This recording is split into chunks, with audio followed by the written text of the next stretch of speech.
여러분 반갑습니다. 제가 코로나 위기 때 너무 무리하게 강령을 해서 설교를 해서 약간의 혹이 좀 생겼습니다. 성대에. 그래서 마이크를 들고 설교를 하겠습니다. 이 부활주일에 교회 나오신 여러분, 그리고 온라인으로 함께 하시는 우리 사랑하는 귀한 성도 여러분, 부활하신 주님의 은혜가 여러분의 마음속에, 여러분의 삶 속에 가득가득 임할 수 있기를 축원합니다. 부활주일이라고 몇 주 만에 오신 여러분들 계십니까? 얼마나 감회가 새롭습니까? 우리 예수님께서는 죽음의 권세와 법칙을 박살내시고 부활하셨습니다. 무덤 문을 여시고 부활의 주로 이렇게 나오셨습니다. 그런데 예수님이 3일 동안 누우셨던 무덤이 어디였느냐? 바로 그 유명한 아리마대 요셉이 비싸게 사놓은, 우리나라로 말하면 아주 명당짜리 중에 명당짜리 비싼 돌무덤입니다. 여러분, 예루살렘의 돌무덤 그 값이 얼마나 비싼 줄 아세요? 저런 무덤은 부자 양반만 들어갈 수 있는 무덤이었습니다. 근데 이걸 아리마대 요셉이 공짜로 예수님께 기증을 한 거예요. 그러자 아리마대 요셉의 친구가 요셉에게 이렇게 물어봤다고 합니다. 자네 정신이 돌았나? 아니, 진짜 그 비싼 무덤을 나사렛 예수 그리스도에게 공짜로 제공을 했는가? 맞네 이 사람아, 내가 공짜로 주었지. 친구가 다시 묻습니다. 자네 정신이 나갔는가? 그 무덤값을 얼마 주고 샀는데 그걸 공짜로 주어서? 아리마대 요셉이 이렇게 말했습니다. 이 사람아, 손해볼 것 전혀 없네. 예수님께서 딱 3일만 빌려달라고 했거든. 3일 후에 부활하신다고 했거든. 난 여기서 뻥 터질 줄 알았는데요, 뭔 말인 줄 모르신 것 같아요. 아무튼 간에 여러분, 무덤에서 부활하신 예수 그리스도께 영광을 올려드립니다. 할렐루야. 저희가 학창시절에 가을이면은 교회에서 문학의 밤 행사를 했어요. 70년대 80년대 교회를 다닌 분이라면 문학의 밤에 대한 추억을 갖고 있을 것입니다. 거의 2달을 준비해가지고 학생들이 시를 낭송하기도 하고 노래를 부르기도 하고 연극을 준비해서 문학예술의 활동을 하였습니다. 그래서 이때는요, 교회에 다니지 않는 친구까지 초청을 합니다. 그야말로 아주 문학의 밤을 통해서 전도 대행사를 한 것이죠. 사실 저도 문학의 밤 때문에 교회에 정을 들였다고 해도 과언이 아닐 것입니다. 처음에 교회를 나갈 때 이쁜 여학생을 만나러 간 거예요. 그런데 그날 하필이면 목사님께서 베드로가 주님을 3번이나 부인했다는 이 설교를 하는 것이잖아요. 내가 이 설교를 듣고 마음속에 분노가 치밀했어요. 여러분 용서하고 들으세요. 제 마음이 그랬어요. 이런 베드로, 이 싸가지 없는 새끼 같으니라고. 아니, 예수님을 3년이나 따라다녀 놓고 세상에 지 주군을 3번이나 부인을 해? 에라이, 이것은 여러분 성령께서 저의 인간적 기질을 자극한 것이죠. 그런데 2부 순서 때 제가 무식하게 무슨 노래를 불렀느냐, 오동잎이라고 하는 노래를 불렀다고 했잖아요. 그때 저의 노래 실력이 발휘된 겁니다. 그리고 담임 목사님이 나오셔서 비록 대중가요이기는 하지만 우리 학생 정말 노래 잘하네, 칭찬까지 들었어요. 그러자 또 그 단발머리 여학생이 저에게 와가지고 성가대 연습을 할 수 없겠느냐고. 그래 내가 성가대 연습을 했죠. 그리고 제가 하면 한 사람 아닙니까? 제가 주일날 교회에 와서 성가대까지 제가 약속을 지켰던 것입니다. 어쩌면 성가대 약속을 지켰으니까 그 다음 주에 교회를 안 나올 수도 있겠죠. 그런데 첫날 제 옆에서 성경을 찾아주고 또 찬송을 찾아주었던 그 단발머리 여학생이 저에게 또 다가와가지고 뭐라고 한 줄 아세요? 형제님, 노래도 잘하시는데 글 쓰는 거 좋아하지 않으세요? 시 쓰는 거 좋아하지 않으세요? 아니, 단발머리 여학생이 저에게 공손하게 다가오는데, 아니 세상에 제가 시를 얼마나 쓰기를 좋아하고 잘 쓴다고 할 수는 없지만 글 쓰는 거 얼마나 제가 소질이 있는 사람입니까? 제가 이래봬도 조그마한 군단이지만 100일장대에 나가면 여러분 상을 싹쓸이 했던 경력이 있지 않습니까? 그래서 내가 글 쓰는 거 좋아한다고 잘 쓴다고 제가 이제 고백을 한 거죠. 그러자 이렇게 말하는 거예요. 그러세요? 그러면 교회에서 가을에 문학의 밤을 하는데 같이 하지 않으실래요? 여러분, 이게 바로 맞춤 전도입니다. 맞춤 전도. 제가 시 쓰고 글 쓰는 거 좋아하는 사람이라 딱 걸렸습니다. 그래서 제가 교회에 나가기 딱 좋은 마음이요. 그 후로부터 제가 이제 교회를 열심히 다니는데 여러분, 그 후부터 대중가요 안 불렀습니다. 제가 조금 수준을 높여서 토요일 날 예배 마치고 2부 순서 때 여러분 이런 격조 있는 노래를 불렀다는 사실을, 아니 대중가요가 뭐 잘못되는 게 아니라 교회에서 대중가요 부른 게 좀 그렇잖아요. 그래 조금요 수준 높은 노래를 부른 거예요. 에델보이스 에델보이스 Every morning you greet me Small and white Clean and bright You look happy to me 그러니까 여러분요, 와 애들이 막 눈이 둥그러져 가지고요. 근데 또 이렇게 노래를 부르다 보면 목사님 그거 끝까지 다 아세요? 당연히 알지요. Blossom of snow may you bloom and glow Bloom and glow forever Edelweiss Edelweiss Bless my homeland forever. 제가 지금 목이 까질까 싶어서 아주 조심스럽게 불렀는데요. 그러니까 제가 얼마나 인기가 짱이었겠습니까? 남진 장로님 한번 상상을 해보십시오. 제가 인기가 아주 굉장히 짱이었거든요. 그리고 몇 주 후에 제가 학생회 예배에 가서 대표 기도를 했어요. 이제 그 후부터는 노래도 안 부르고 시를 낭송하고 신앙 소감문을 발표했습니다. 문학의 밤 행사 때 제가 얼마나 잘했겠습니까? 또 이런 이야기만 저 새끼 꼭 지자랑한다고 하지만 인기가 일단 짱이었어요. 그래서 저를 보고 막 단발머리 학생, 까까머리 학생들이 많이 교회에 왔다는 사실입니다. 이거는 팩트입니다, 여러분요. 그때 모습을 한번 상상해 보십시오. 저 어린 놈이 뭐가 속에 아마 똥이 들었던 아는 것 같아요. 지금 보면 내성이지만요, 열심히 저렇게 하다 보니까 제가 그해 말에 중고등부 학생회 학생회장이 되었습니다. 제가 학생회장을 할 때 얼마나 고등학교 3학년짜리가 공부를 해야 되는데 문학의 밤을 얼마나 잘 치렀겠습니까? 그때 회지를 만들었어요. 회지는 옛날에 전부 필경사가 써가지고 등사판에 밀어가지고 회지를 만들었는데 그때 회지 이름을 뭐라고 한 줄 아세요? 서광이라고 했어요. 서광. 여러분, 제가 어릴 때부터요 동네에서 상해 나갈 때마다 아르바이트를 했다고 했지 않습니까? 늘상 하는 퍼포먼스이긴 하지만 저는 어릴 때 만가 소리를 많이 들어서 지금도 이 만가가 거의 인간 문화재 수준입니다. 내가 목 상태 때문에 오늘 하지는 못하고 작년에 했던 거 한번요 영상을 통해서 한번 보시죠.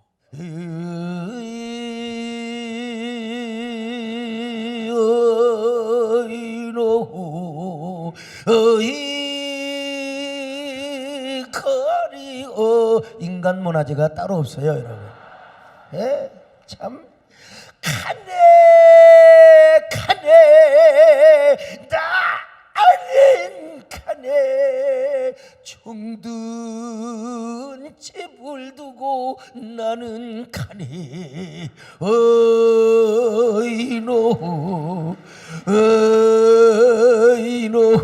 아이고 거리 어이노 어젯밤에는 안방이었어. 잠깐만 오늘 저녁은 북망산천 어이노 어이 거리 어이노 아이고 우리 영감 불쌍한 거 같이 가요. 이런 할머니 말은 진정성이 없습니다. 거짓말이야. 그러니까 각자 건강은 각자 챙기시기를 축원합니다, 여러분. 제가 왜 이걸 보여주느냐면 지금 왜 서광이라고 회지 이름을 제가 사용했는가 이걸 설명하기 위해서요. 어린 시절에 이런 상여 망가 소리를 들으며 산에 가서 죽은 사람 많이 묻는 것 봤어요. 시체들을 얼마나 많이 봤는지 내가 목사가 안 됐으면 하마터면 제가 장의사 협회 회장 됐을 뻔했어요. 제가 어릴 때부터 인생이 저렇게 차디찬 시체가 되어서 땅속에 묻히려고 태어났단 말인가. 그러니 제가 죽음에 대해서 어린 시절에 인문학적이고 철학적인 죽음을 얼마나 많이 질문을 제가 얼마나 많이 했겠습니까? 인생은 무엇인가? 어디로부터 왔다가 어디서 왔다가 어디로 가는 것이 인생인가? 이러한 질문이 제 무의식 저변에 굉장히 깔려 있었을 것 아니겠습니까? 그러던 놈이 제가 교회를 나갔어요. 교회를 나가서 들어보니까 예수님이 십자가에 죽으셨고 난리에 부활을 하셨다는 말씀을 들었어요. 이야, 호기심이 있어요. 그래서 이제 제가 믿음을 가져보려고 새벽 기도까지 나갔어요. 새벽 기도 나가니까 보통 그냥 장로님들이 기도할 때 하나님 아버지 하는 거야 그렇게 들을 수 있다고 하지만 새벽 기도를 나가니까 전부 다 아버지만 부르는 거예요. 어떤 여자는요 옆에 앉아가지고요 아버지 하는데 듣기가 좀 어색하더라고요. 나는요 하나님을 아버지라고 부르기는 너무나 거북했어요. 시골에서 힘들게 농사지어서 쌀 팔아서 학비 보내주시고 기숙사비 보내주시는 우리 아버님이 너무 죄송해서 우리 아버지를 살아계신 아버지를 놔두고 내가 하나님께 아버지라고 부른다는 게 말이 안 되는 거예요. 그래서 하나님께 기도했어요. 하나님, 정말 하나님을 아버지라고 부르기가 너무나 거북합니다. 내가 진짜 하나님의 자녀라면 마음의 감동을 주셔서 자연스럽게 하나님을 아버지라고 부를 수 있는 은총을 허락하여 주옵소서. 그렇게 몇 번 기도를 하는데 내 마음에 감동이 오는 겁니다. 가슴이 갑자기 뜨거워지면서 나도 모르게 입에서 아버지가 나오게 되는 겁니다. 그러면서요 눈물이 펑펑펑펑 쏟아지는 거예요. 그때가 바로 고등학교 2학년 말입니다. 하염없이 교회 마룻바닥에 눈물을 펑펑 쏟으며 아버지를 불러대는 것입니다. 얼마나 눈물이 나오는지 울고 또 울었습니다. 진짜 창피스럽게 울었습니다. 그때는 이런 찬양이 없었지만 아무튼 그날 아버지를 많이 불러댔습니다. 아버지 불러만 봐도 그 사랑에 눈물 나요. 나 같은 죄인을 사랑하신 아버지 온종일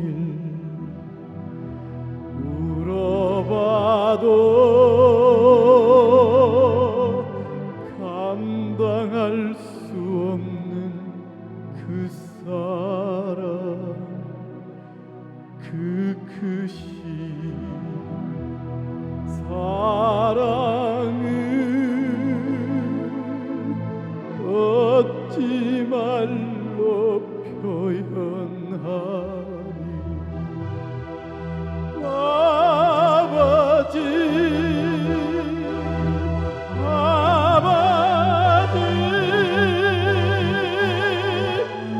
내 영혼 깊은 곳에서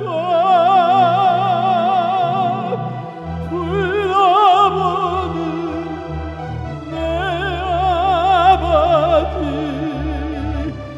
나의 아버지 이 생명 다하는 그날까지 지키시고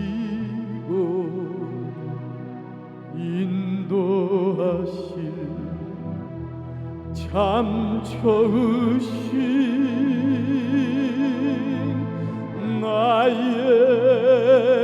아버지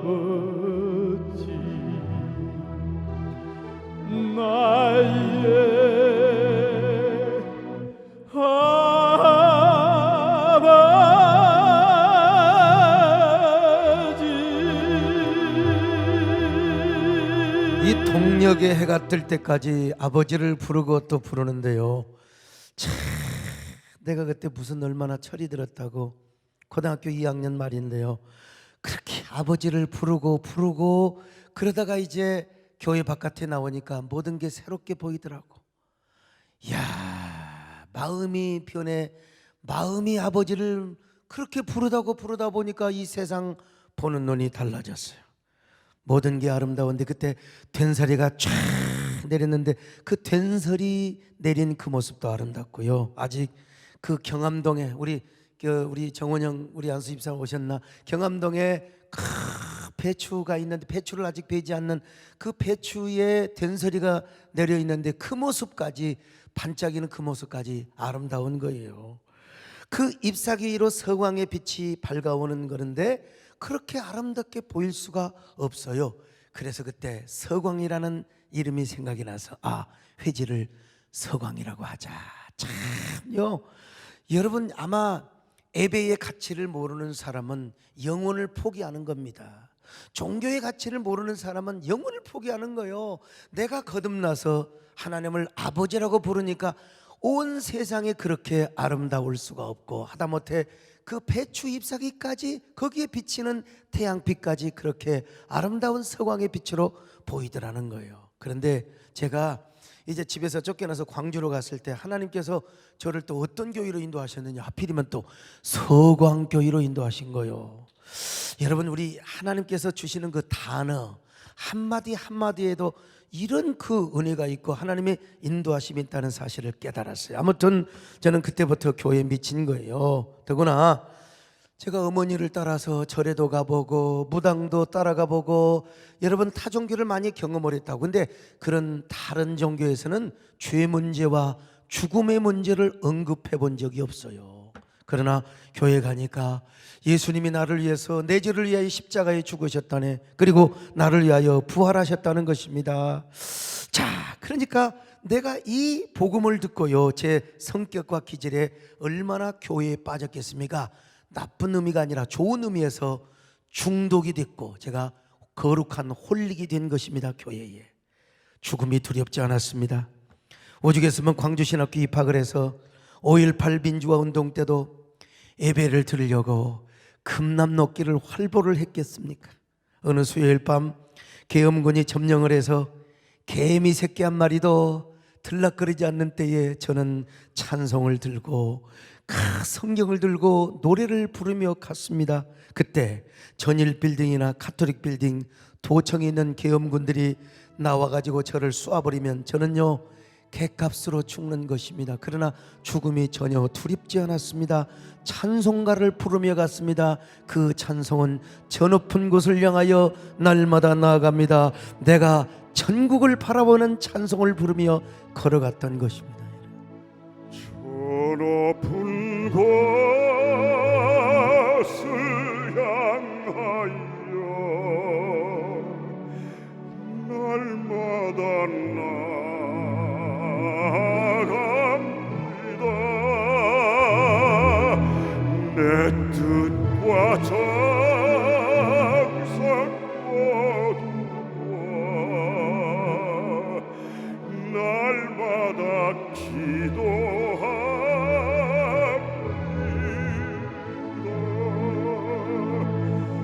내 주여 내 말 붙드사 그곳에 있게 하소서. 그것은 빛과 사랑이 언제나 넘치옵니다.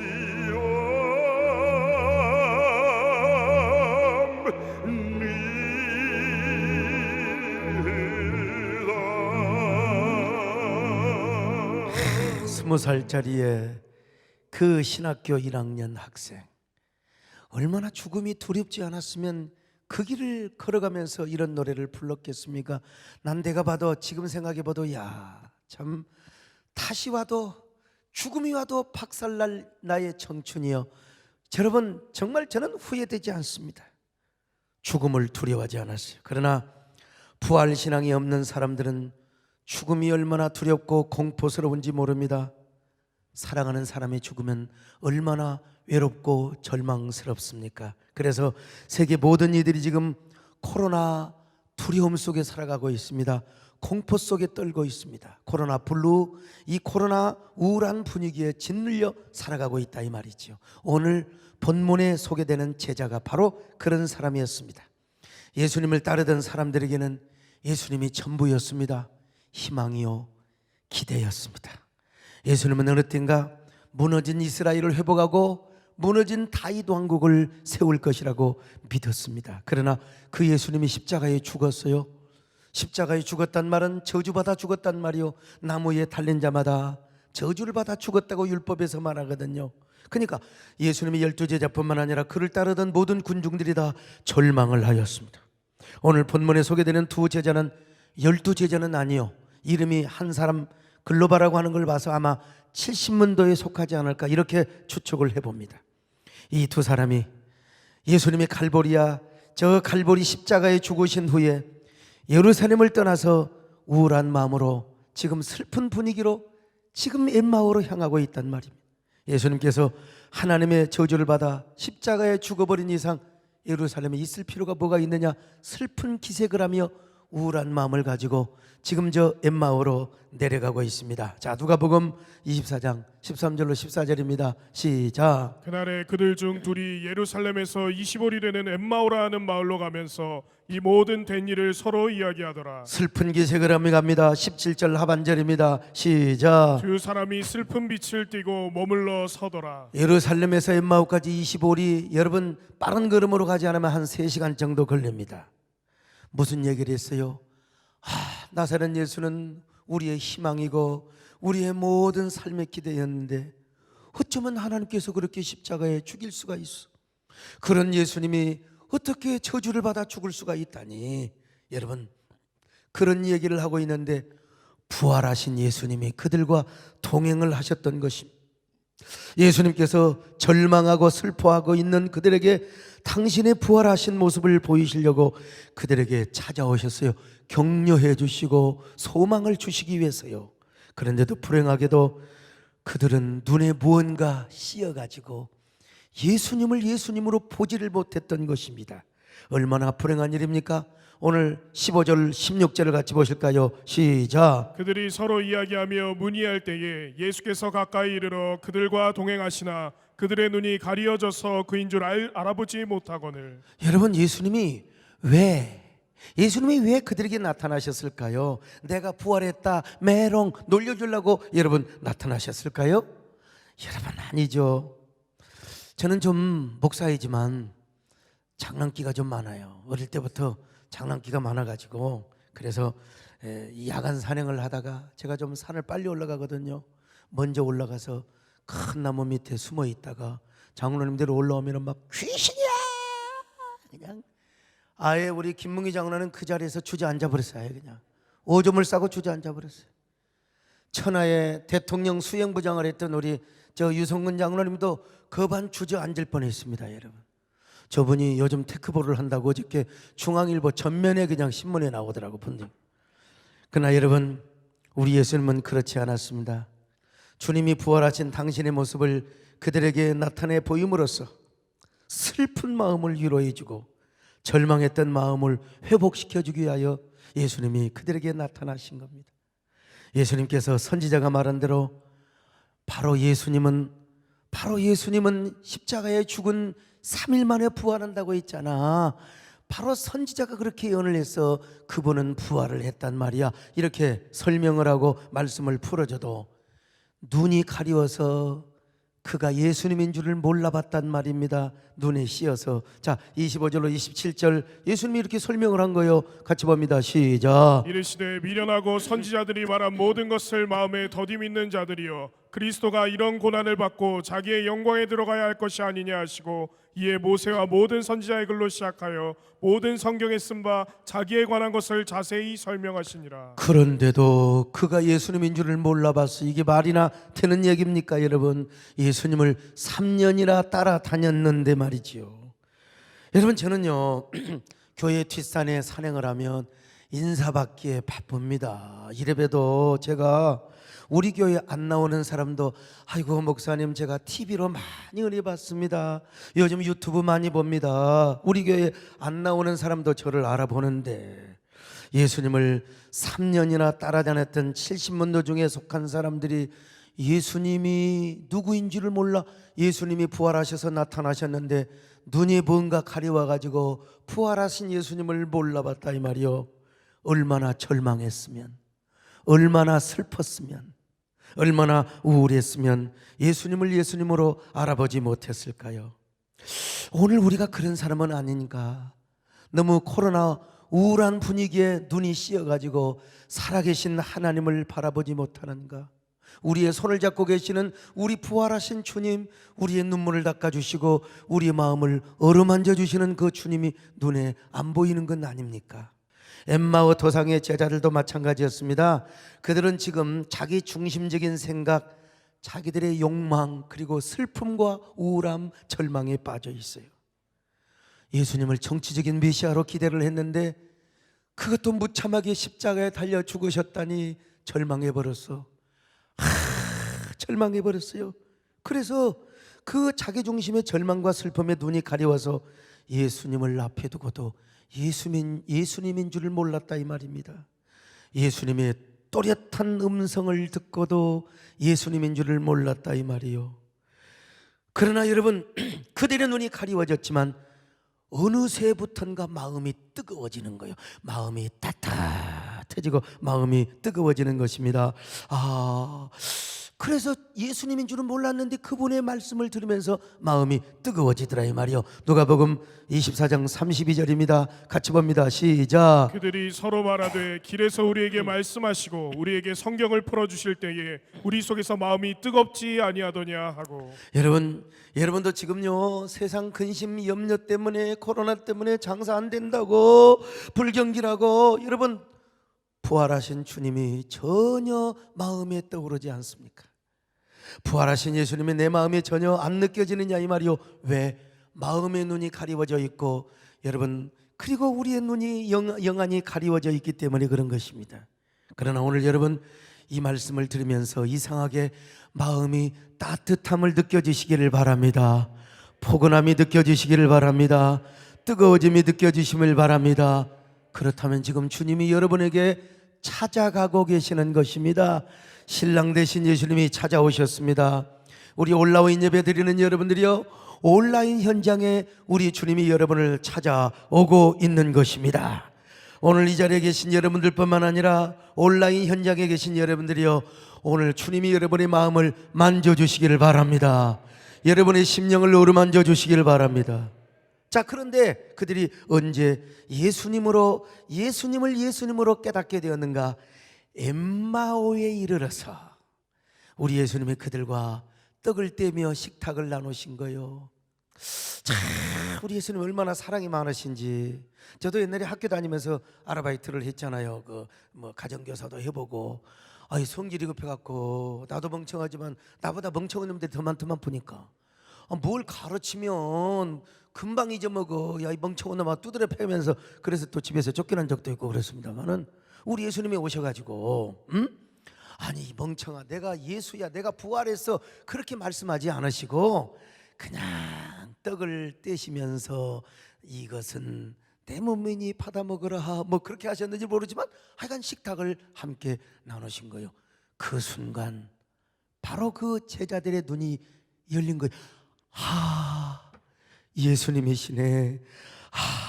예수님이시네. 그 순간 예수님께서 사라졌습니다. 예수님 부활하셨구나. 진짜 마리아가 빈 무덤을 보았고 부활하신 예수님을 목격하였다는 것이 사실이었구나. 그래서 그들은 일어나서 식탁을 걷어차고 예루살렘으로 달려갑니다. 더 이상 이제 어디입니까? 이 엠마오에 있을 필요가 없어요.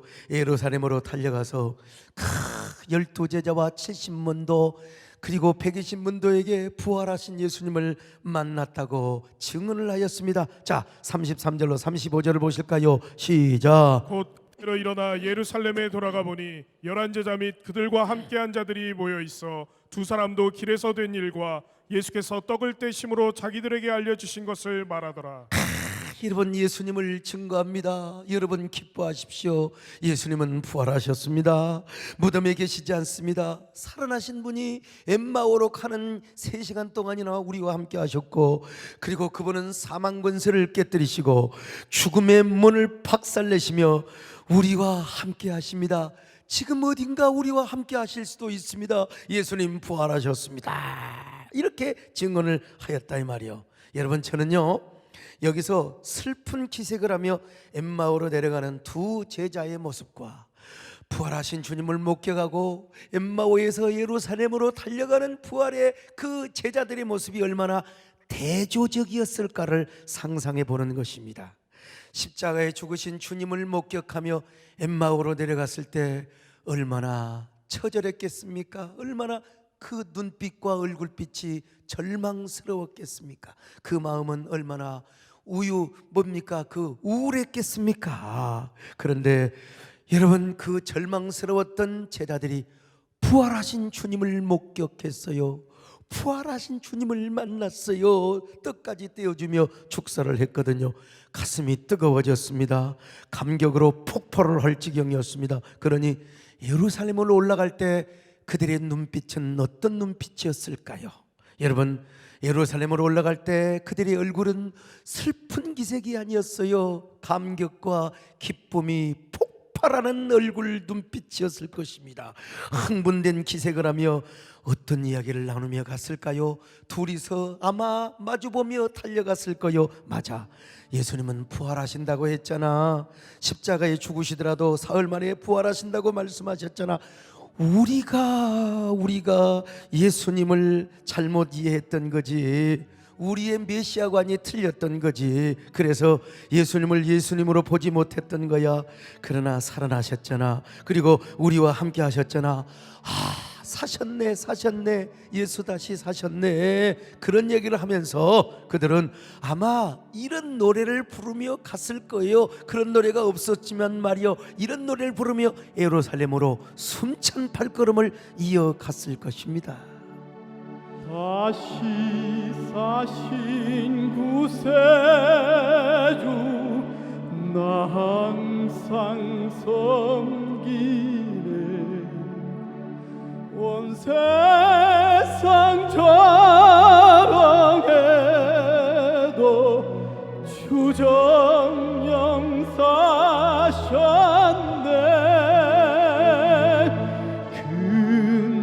근혜로운 손길, 부드러운 음성, 내 평생 주님 함께 늘 계시네.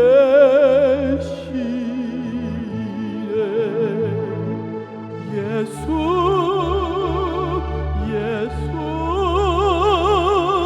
늘 살아계셔서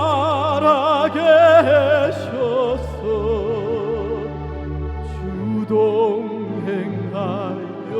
주시며 늘 말씀하시네. 예수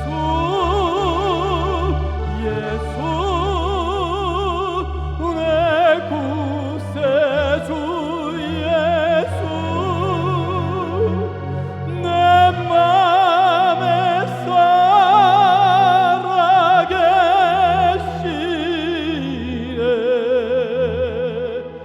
늘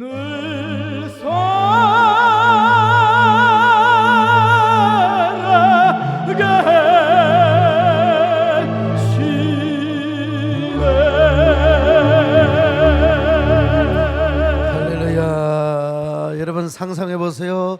슬픈 기색으로 저 엠마오로 터벅터벅 걸어갔던 그들이 흥분과 감격의 도가니에 빠져 설레이는 심정으로 사셨다. 우리 주 예수 그리스도가 너 우리와 함께 하신다. 부활하신 예수. 오늘 그 부활하신 예수님이 오늘 여러분과 함께 하시기를 축원합니다. 코로나 위기 때문에 대부분의 사람들이 코로나 블루, 우울한 분위기 속에 살아가고 있어요. 그러나 아무리 그런 분위기라 하더라도 부활하신 주님을 만나면 엠마오의 두 제자들처럼 우리는 웃으며 인생길을 걸어갈 수 있습니다. 우울한 마음 버리고 기쁜 마음으로 인생길을 함께 걸어갈 수 있어요. 감격과 흥분을 하며 인생길을 뛰어갈 수 있어요. 여러분 모두 다시 웃으며 인생길을 새 출발하시기를 바랍니다. 다시 웃으며 걸어가시기를 바랍니다. 다시 웃으며 인생길을 걸어가시기를 바랍니다. 유명한 정신과 의사 빅터 프랭클 아시잖아요. 오스트리아 유명한 정신과 의사였는데 유대인이라는 죄 때문에 나치 수용소에 갇혔습니다. 매일매일 유대인 대학살 현장을 목격합니다. 가스실에 끌려가서 그냥 목욕시켜준다고 하고 가스실에 끌려가서 그냥 죽습니다. 그리고 그 죽은 시체는 비누 공장으로 가서 온 몸을 갈아가지고 그 기름을 빼서 기름을 만들었어요. 그런데 빅터 프랭클이 그렇게 죽어간 사람들의 옷을 물려받았어요. 옷을 물려받았는데 그 옷 속에 성경 쪼가리 한 페이지가 탁 발견이 되는 거예요. 그 말씀이 바로 뭐냐? 쇠마의 말씀이요, 이스라엘아 들으라. 여호와는 상천하지에 오직 한 분이시니. 얼마나 아름다운 말씀입니까? 그런데 그 옆에 뭐라고 친필로 써놓은 줄 아십니까? 죽어가는 사람이 용기를 잃지 말라. 용기를 잃지 말라. 그가 만약에 시간적인 여유가 있었더라면 이런 글도 썼을 겁니다. 그래도 웃으며 살아가라. 그래도 웃으며 살아가라. 그는 죽으면서도 이스라엘의 하나님, 쇠마의 하나님을 붙잡았던 것입니다. 그래서 이런 글씨를 써놓았던 겁니다. 하물며 부활하신 예수님을 믿는 우리이겠습니까? 부활하신 예수님을 목격하고 만난 우리이겠습니까? 부활하신 예수님을 우리 마음속에 모신 우리이겠습니까? 함께 웃으며 인생길을 걸어가야지요. 오늘 몇 주 만에 우리 교회 오신 분들 계시지 않겠어요? 여러분, 우리 우울증에 걸리면 안 됩니다. 웃으며 인생길 걸어가시기를 축원합니다. 아무리 코로나19가 우리의 마음을 침울하게 하고 아무리 움츠리게 한다 할지라도 부활하신 주님을 만나면 우리는 얼마든지 웃을 수 있습니다. 우리는 감격할 수 있습니다. 웃으며 천국 갈 수 있습니다. 웃으며 전도할 수 있습니다. 우리의 웃음으로 인하여, 웃음소리로 인하여 코로나의 모든 바이러스가 물러가 버리는 역사도 있을 줄로 믿습니다. 할렐루야. 코스모스라고 하는 유명한 책이 있어요. 이 책을 쓴 분은 코넬 대학 교수였던 칼 세이건이었습니다. 이분은 아마 우리 제니퍼 우리 권사님 잘 아실 거예요. 1980년 초반에 자신이 기획하고 출연한 우주과학 다큐멘터리의 주인공입니다. 이 다큐멘터리가 세계 60개국에 방영이 되어 7억 명 이상이 시청을 했던 유명한 다큐멘터리입니다. 이 다큐멘터리를 책으로 만든 것이 바로 코스모스요. 최근에도 새로운 판이 이게 찍혀졌는데요. 1000만 권, 2000만 권 이상 읽혀졌던 엄청난 초 베스트셀러라는 책입니다. 칼 세이건이 이 책을 쓰고 나서 죽으면서 뭐라고 말한 줄 아십니까? 이 지구는 10조 개의 별 중에 하나인 창백하고 작은 푸른 점에 불과하다. 그렇게 얘기를 했어요. 우주에서 지구를 보면은 창백하고 푸른 점으로 보인다는 것입니다. 수많은 별처럼 수많은 그 모든 별들 가운데 우리 태양계만 해도요, 수금, 지화, 목토, 천해명이라고 하는 이런 그 별들이 있지 않습니까? 행성들이 있는데 큰 많은 별들을 다 놔두고 세상에 작고 창백하고 푸른 별들에 우리 인간을 만들어 주신 거예요. 뭐 외계인들이 있다고 하지만 이건 전부 다 공상이고요. 여러분, 이 작고 푸른 그리고 뭡니까? 창백한 점과 같은 별 속에 우리 인간을 당신의 형상으로 지어 주셨어요. 그리고 이 조그마한 지구촌에 예수 그리스도를 보내셔서 십자가에 죽게 하시고 부활하게 하셨단 말입니다. 우리는 작고 창백하며 푸른 점 안에서 이런 놀라운 부활의 감격과 축복을 누리며 살아가고 있는 것입니다. 그러니 얼마나 놀라운 일입니까? 이걸 가리켜서 Amazing Grace, 지야말로 어처구니 없는 은혜입니다.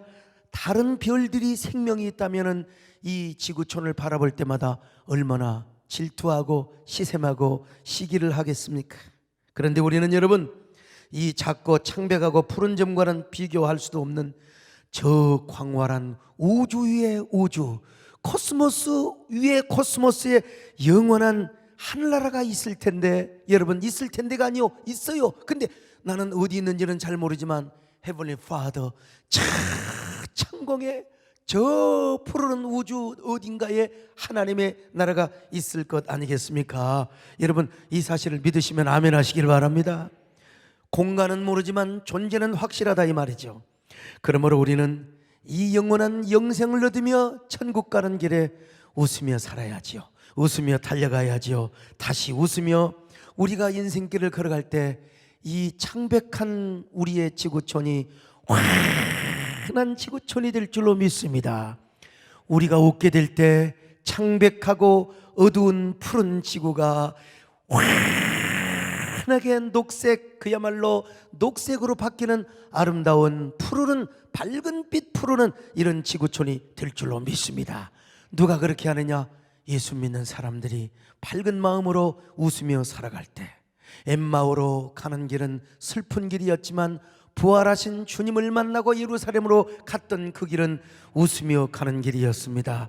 다시 웃으며 가는 길이었습니다. 흥분하며 가는 길이었습니다.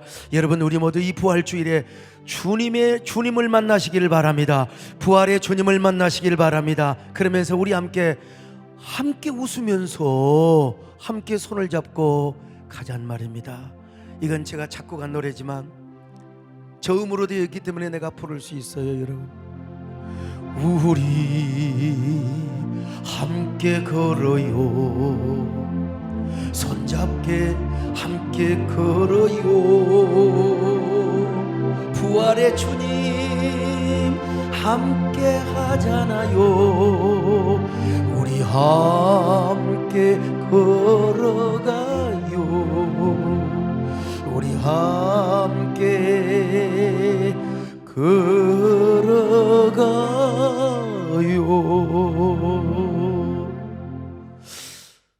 사랑하는 여러분, 그리고 오늘 유튜브로 함께하는 온라인 성도 여러분, 또 TV 방송을 통하여 이 설교를 시청하는 우리 한국교회 교인들이요, 우리가 솔직히 코로나에 너무나 겁을 먹었지는 않는가? 우리 한국교회가 너무나 예배를 쉽게 포기하지는 않았는가? 우리가 이런 생각을 할 필요가 있습니다. 엠마오로 가는 길, 절망하며 실패했던 바로 엠마오의 두 제자, 부활하신 주님을 목격하여 웃으며 예루살렘으로 뛰어갔습니다. 그런 것처럼 이제 우리도 손을 잡고 웃으면서, 물론 사회적 거리를 지켜야 되겠지만 웃으면서 다시 인생길을 출발하십시다. 다시 웃으며 우리가 주님을 경배합시다. 그러면서 무너진 여러분의 신앙을 다시 세울 수 있기를 바랍니다. 무너진 우리의 교회를 세울 수 있기를 바랍니다. 무너져가는 우리 예배를 다시 세울 수 있기를 바랍니다. 그런 저와 여러분 되시기를 주님의 이름으로 축원합니다. 하나님 아버지, 고맙습니다. 감사합니다. 오늘 다시 한번 웃으면서 우리가 인생길을 걸어가게 하시고, 이 일은 인력으로 되는 것이 아닙니다. 부활하신 주님을 목격할 때만 가능할 줄로 믿습니다. 우리 주님과 함께 다시 웃으며 걸어갈 수 있는 저희들 되게 하여 주시옵소서. 예수님의 이름으로 기도 올리옵나이다. 아멘.